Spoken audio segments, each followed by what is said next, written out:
लेकिन ये कैसे हो सकता है? क्या इंद्रियां इतनी प्रबल हैं कि हित और अनहित भी नहीं समझेंगी, धर्म और अधर्म भी नहीं समझेंगी? इतनी इंद्रियां प्रबल कैसे हो सकती है? और मैं बचपन का त्यागी हूँ, बचपन से महात्मा हूँ, मैं इस बात को नहीं मानता। तब वेद व्यास जी समझ गए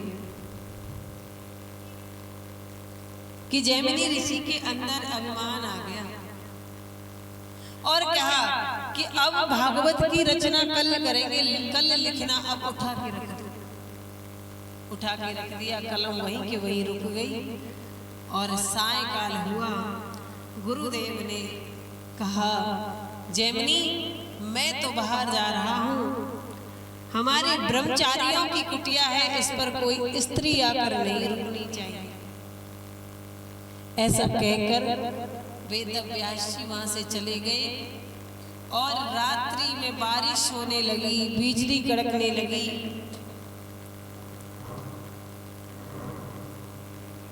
एक स्त्री बारिश में भीगती हुई जैमिनी ऋषि के पास आई और कहने लगी जैमिनी ऋषि से, अरे महात्मा, मैं एक अबला नारी हूँ, वन में रास्ता भटक गई हूँ, रात्रि का समय है, मुझे अपने आश्रम में रुकने की अनुमति दो। जैमिनी ऋषि ने कहा, हमारे गुरुदेव यहाँ है नहीं, गुरुदेव की आज्ञा हमें है नहीं, तो हम तुम्हें यहाँ रुकने की आज्ञा नहीं दे सकते। कहने लगे, अरे तुम कैसे संत हो? मैंने तो सुना है संत हृदय नवनीत समाना, संत का हृदय बड़ा कोमल होता है, मक्खन के समान होता है। कैसे संत हो कि एक अबला नारी की तुम रक्षा नहीं कर सकते? कैसे संत हो? कहा कि सुनो देवी, हमारे गुरुजी की आज्ञा नहीं है। तो कहने लगे, अगर तुम मुझे नहीं रुकने की अनुमति दोगे तो मैं अपने प्राण आपके सामने ही त्याग दूंगी, लेकिन आपके आश्रम को छोड़कर नहीं जा सकती कहीं। सोचने लगे, ये तो अजीब बात, आंखों के सामने स्त्री की मृत्यु होती है तो पाप लगेगा। तो सोचने लगे, ठीक है, तुम इस कुटिया में, पहले ऐसी कुटिया बनती थी, मिट्टी की बनाई और ऊपर से फूस से उसकी छत बना दी और उसमें किवाड़ लगा दी। जैमिनी ऋषि ने कहा, देखो देवी, तुम युवा स्त्री हो, जवान हो, मैं यहाँ अकेला हूँ, इसलिए तुम इस कुटिया में अंदर बंद हो जाओ और रात्रि में इस कुटिया को खोलना मत, चाहे कोई भी आकर कुंडी खटखटाए। स्वयं जैमिनी भी आकर ये कहे कि किवाड़ खोलो, कुंडी खोलो, तो भी तुमको खोलना नहीं है। ऐसी बात जब सुनी तो कुंडी बंद करके और अंदर बैठ गई। अब कभी चूड़ियों को खनकाएं, कभी पायलों की आवाज आए। जैमिनी ऋषि के ऊपर 5 ज्ञानेंद्रियां, 5 कर्मेंद्रियां उनके मन पर ऐसी हावी हुई कि मन ने बुद्धि को अपनी ओर ग्रसित कर लिया और मन और बुद्धि गए तो समझो आत्मा का विनाश होने वाला है, पाप होने वाला है। जहां मन बुद्धि गए वहां पाप होने वाला है। तो महाराज रात्रि में जैमिनी ऋषि ने आकर गेट खटखटाया अर्धरात्रि। अरे देवी दरवाजा खोलो। बार बार उसी स्त्री का चित्र आंखों के सामने आ रहा था। अंदर से आवाज आई, महाराज जैमिनी ऋषि ने मुझे मना किया है कि मैं गेट ना खोलूं, तो मेरी भलाई इसी में है कि मैं गेट नहीं खोलूं। अरे मैं जैमिनी हूँ। उन्होंने कहा है कि स्वयं जैमिनी भी आकर कहे कि कुंडी खोलो, तो भी कुंडी खोलनी नहीं है। इंद्रियां इतनी प्रबल हो गई कि ऊपर चढ़े और छत को फाड़ करके अंदर कूद गए। और जैसे ही अंदर कूदते हैं अंधेरा हो रहा था। जैमिनी ऋषि से स्त्री जो थी उसने कहा, हमारे यहाँ एक नियम है कि विवाह करने से कहने लगे जैमिनी ऋषि जाकर के आप मुझसे विवाह कर लो, मैं आपसे विवाह करना चाहता हूँ। हमारे यहाँ एक नियम है कि विवाह करने से पहले आपको मुझे अपनी पीठ पर बिठाकर इस चौतरे के चक्कर लगाने पड़ेंगे। जैमिनी ऋषि विवाह करने के लिए उस स्त्री को अपनी पीठ पर बिठाने के लिए जब झुके तो गुरुदेव अपने रूप में आकर के प्रकाश चारों तरफ प्रकाशमय हो गया। देखा वेद व्यास जैमिनी पैरों में पड़ गए, चरणों में पड़ गए। अरे महाराज गुरुदेव, मैं समझ गया वो स्त्री और कोई नहीं थी, वो तो स्वयं गुरुदेव परीक्षा लेने के लिए आए थे, उन्हें बताने के लिए आए थे कि जो मैं लिखवा रहा था वो सत्य है कि झूठ। जैमिनी कहने लगे महाराज मुझसे बहुत बड़ी त्रुटि हो गई, गुरुदेव मुझे क्षमा कीजिए। वेद व्यास जी ने कहा कि सुबह उस भागवत जी में इस बात को लिख देना। बोले सुबह अभी लिखकर सोऊंगा, रात में ही लिखकर सोऊंगा, ये तो बहुत जरूरी है, बहुत इंपॉर्टेंट है। सुखदेव जी महाराज कहते हैं परीक्षित, वेद व्यास जी ने रचना की, भागवत को श्रवण करने का अधिकार सिर्फ सुखदेव जी महाराज को है। और सुखदेव जी महाराज तो वन को चले गए तपस्या के लिए, तो उन्होंने छोटे छोटे कुमारों को बुलाया और आधा श्लोक रटा करके सुखदेव जी महाराज के पास भेजा कि विरह पीड़म नटवर पुरः कर्णयोर कर्णिकार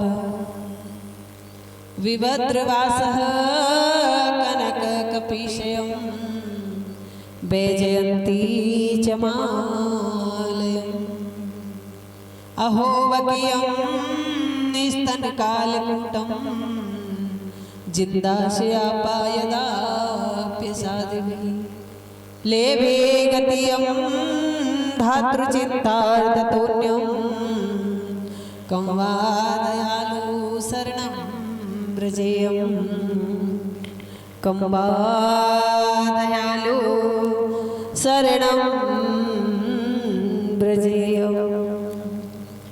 जब सुखदेव जी महाराज ने इस बात को, इस श्लोक को सुना तो दौड़े दौड़े आए अपने पिताजी से कहने लगे, हे पिताजी मुझे आप ऐसे श्लोकों का श्रवण कराइए। सुखदेव जी महाराज कहते हैं वेद व्यास जी ने कहा कि आपको जनक जी के पास जाकर उनसे शिक्षा दीक्षा लेनी पड़ेगी। जनक जी के पास गए, 3 दिन तक द्वार पर खड़ा करके रखा और कहा, 3 दिन बाद देखा एक भी क्रोध नहीं, अच्छी अच्छी अप्सराओं ने उनका स्वागत किया, बेकार नहीं आया। इशारा कर दिया जनक जी ने कि काम क्रोध लोभ मोह को जीत लिया है सुखदेव जी महाराज ने। और समस्त वेद व्यास जी ने समस्त भागवत सुखदेव जी महाराज को श्रवण करा दी। और कौरव पांडवों में जब युद्ध चला तो परीक्षित को जब श्राप लगा तो इसी भागवत के द्वारा सुखदेव जी महाराज ने परीक्षित का मोक्ष करवाया। प्रसंग सुनाने लगे कि कौरव और पांडवों में युद्ध चल रहा था, सभी कौरव मारे गए, एक दुर्योधन बचा था जिसकी जंघा पर प्रहार किया था।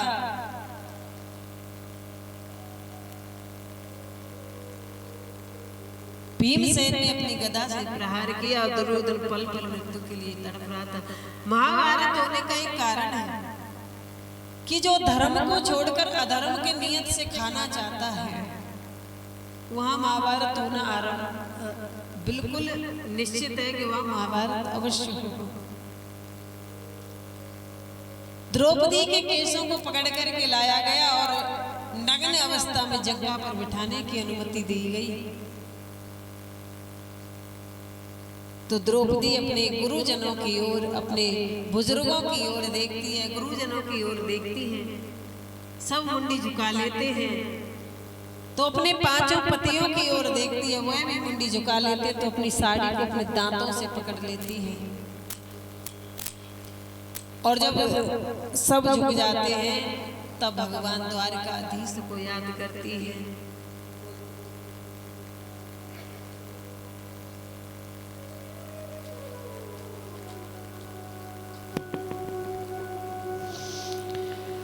बोले वृंदावन बिहारी लाल की जय। जय जय श्री राधे।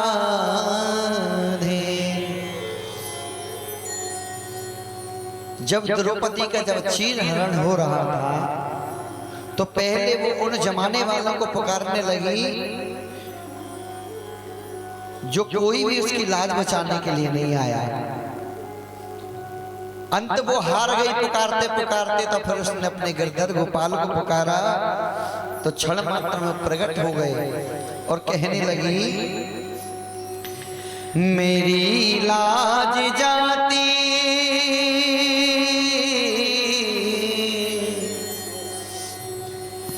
मेरी लाज जाती ना दी गए ठिकाना ना देरी लगाना ना मुखड़ा छिपाना।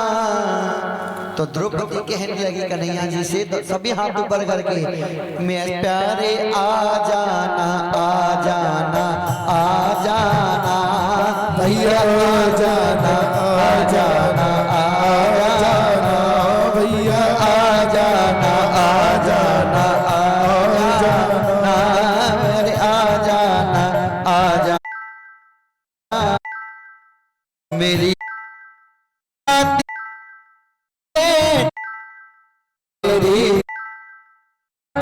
नदी का ठिकाना लगा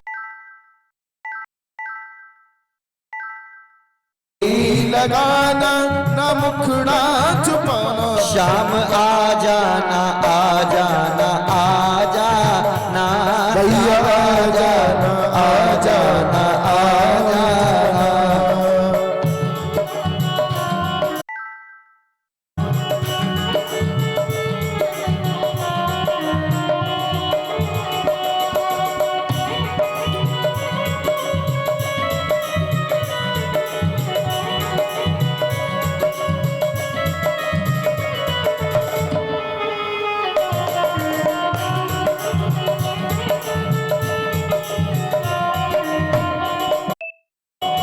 और कन्हैया जी से रो रो करके कहने लगी पति पांचों मेरे हारे के बैठे पति पांचों मेरे हारे बैठे पति पांचों मेरे झुकानार बैठे पति मेरे पैर झुकानार बैठे ये जुआ में मुझको सभी हार बैठे ये जुआ में मुझको सभी हार बैठे। दुशासन दुर्योधन हो दुशासन दुर्योधन ये खागार बैठे ये जंगा पे पापी अब चाह के बेटाता ये जंगा पे पापी चाह के बेटाता। शाम आ जाना आ जाना आ जाना शाम आ जाना आ जाना आ जाना ओ शाम आ जाना आ जाना आ जाना शाम आ जाना आ जाना आ जाना।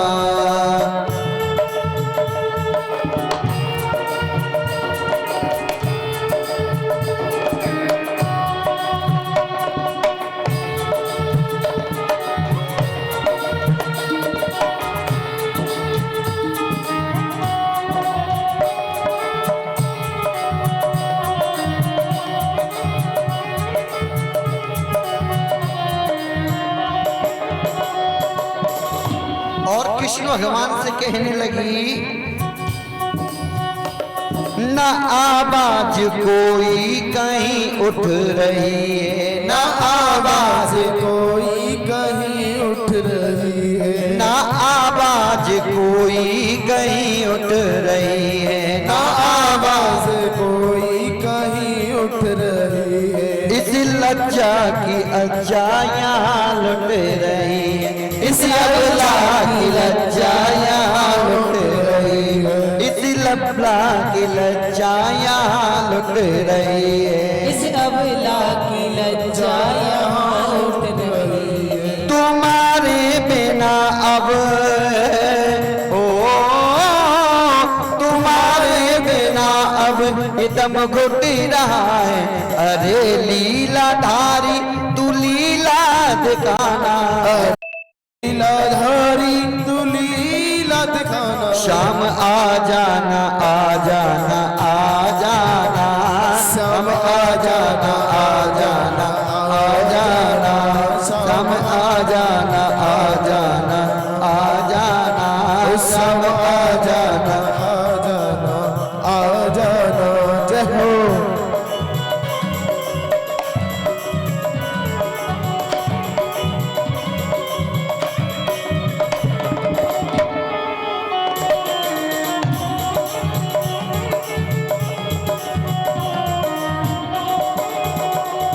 और जब उसने जमाने वालों को पुकारा तो सर्वस्व अपना ठाकुर जी के हवाले कर दिया, कहने लगा कि अब ये गाड़ी तेरे हवाले, तू जाने तेरा काम जाने।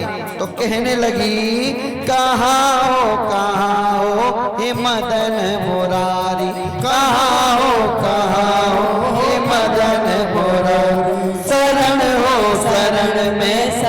में तुम्हार, शरण में तुम्हार, मेरे प्रेमी बहना हो, मेरे प्रेमी बहना बेविपदा है बारी, अरे लीलाधारी तू लीला दिखाना, अरे लीलाधारी तू लीला दिखाना, शाम आ जाना आ जाना आ जाना, शाम आ जाना आ जाना आ जाना। ओ शाम आ जाना आ जाना आ जाना, शाम आ जाना आ जाना आ जाना।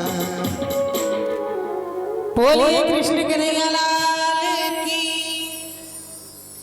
तो भगवान ने आकर के द्रौपदी की साड़ी को बढ़ाया।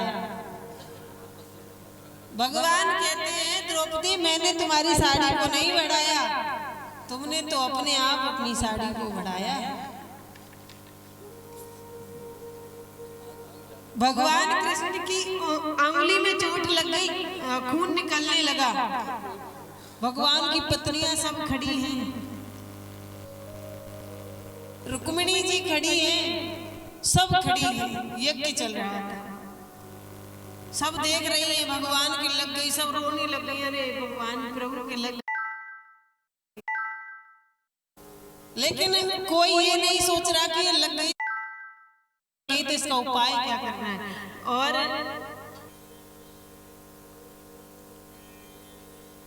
सभी कौरव मारे गए, दुर्योधन बचा।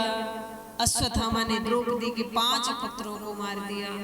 द्रौपदी मैया रोते रोते चिल्लाते कहती हैं, दुष्ट अश्वत्थामा तेरा मेरे अबोध बालकों ने क्या बिगाड़ा था।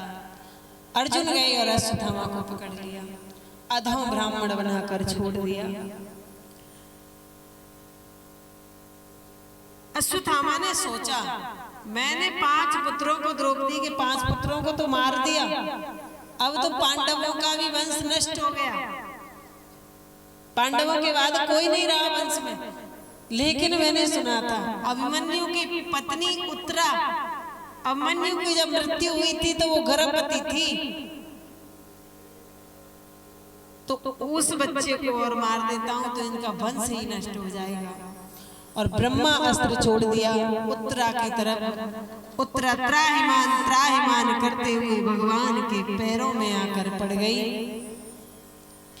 उत्तरा कहने लगी, प्रभु मुझे अगर ये सुदर्शन ब्रह्मा अस्त्र मार दे, जला दे, मुझे कोई कष्ट नहीं, क्योंकि पति के बगैर तो नदी के बगैर जैसे किनारे होते हैं, जल के बगैर जैसे नदी होती है, जल के बगैर जिस भांति नदी होती है उसी भांति पति के बगैर पत्नी होती है। तब उन्होंने कहा कि मैं तो इस बच्चे के ही लिए जीवित हूं, अन्यथा अपने पति अभिमन्यु के ही साथ में जल जाती। सूत जी महाराज कहते हैं भगवान ने सूक्ष्म रूप लिया, उत्तरा के गर्भ में जाकर सुदर्शन चक्र से ब्रह्मास्त्र को काट दिया और उस बालक की गर्भ में जाकर रक्षा की, उस बालक का जन्म हुआ। उस बालक का नाम भगवान कृष्ण ने परीक्षित रख दिया। भगवान अपनी लीलाओं को समाप्त करके हस्तिनापुर को सुरक्षित करके अपने द्वारिका जाने लगे तो धर्मराज युधिष्ठिर जी अर्जुन से बोले, अर्जुन तुम इनके साथ में जाओ। अच्छा, जब जा रहे थे तो सबसे कह रहे थे कुछ ना कुछ मांग लो, तो कोई कुछ मांग रहा है, कोई कुछ मांग रहा है। लेकिन जब कुंती की बारी आई तो कुंती ने झोली फैला दी और कहा, हे केशव, अगर तुम्हें मुझे देना है तो दुख दे दो। भगवान ने कहा कि मैं झिक गया तुम्हें दुख देते देते, अब मैं तुमको दुख नहीं दे सकता। कोई ऐसी घड़ी है जब तुमने सुख पाया हो।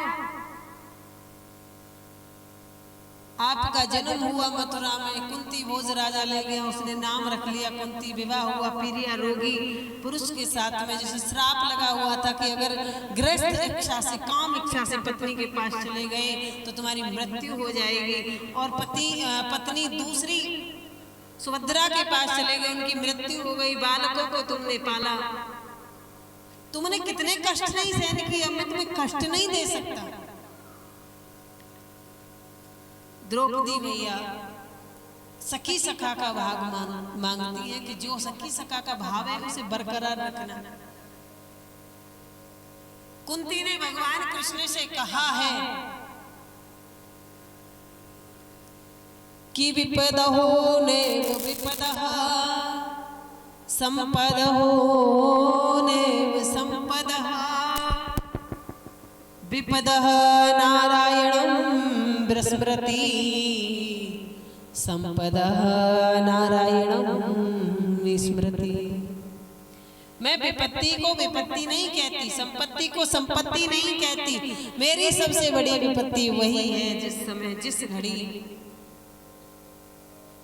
हम भगवान को भूल जाएं। और कहने लगी कि सुख के माथे सिल पड़े, और सुख के माथे सिल पड़े, जो हर हृदय से जाए, बलिहारी व दुख की जो पल पल नाम रटा। ऐसे सुख के माथे तो सिल पड़े के सब जो भगवान की विस्मृति करा दे। मैं तो उस दुख की रेडी हूँ जो हर समय हर घड़ी तुम्हारा नाम रटवाता है। भगवान हस्तिनापुर को छोड़कर जब गए, अर्जुन की आंखों के सामने समस्त यदुवंशी आपस में लड़ लड़कर मरने लगे। और भगवान अपनी लीलाओं को समाप्त करके जब